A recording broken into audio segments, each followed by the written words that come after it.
Welcome to this quick guide on how to block someone on LinkedIn. Whether you're dealing with unwanted messages or simply want to limit your interactions, LinkedIn provides a straightforward way to block users. Let's walk through the steps together. First, open the LinkedIn app on your device. Once you're logged in, navigate to the profile of the person you wish to block. This might be someone who's been sending you unwanted messages, or simply someone you don't want to interact with anymore. Once you're on their profile page, look for the More option. This is usually represented by 3 dots or a similar icon, depending on your device.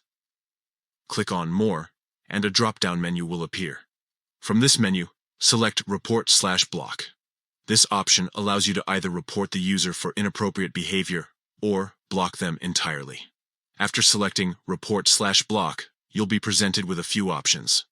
Since you're looking to block this person, click on the Block option. LinkedIn will then ask you to confirm your decision.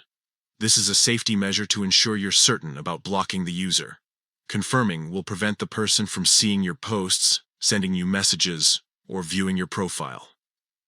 It's important to note that blocking someone on LinkedIn is a private action. The person you block won't receive any notification that they've been blocked, so you don't have to worry about any potential backlash. This feature is designed to help you manage your online interactions more effectively and maintain a comfortable professional environment. By following these simple steps, you can easily block someone on LinkedIn and maintain control over who interacts with you on the platform. Remember, your online space should be comfortable and productive, and LinkedIn's block feature helps ensure that. If you have any other questions or need further assistance, feel free to leave a comment below. Thanks for watching, and we hope this helps you manage your LinkedIn interactions more effectively.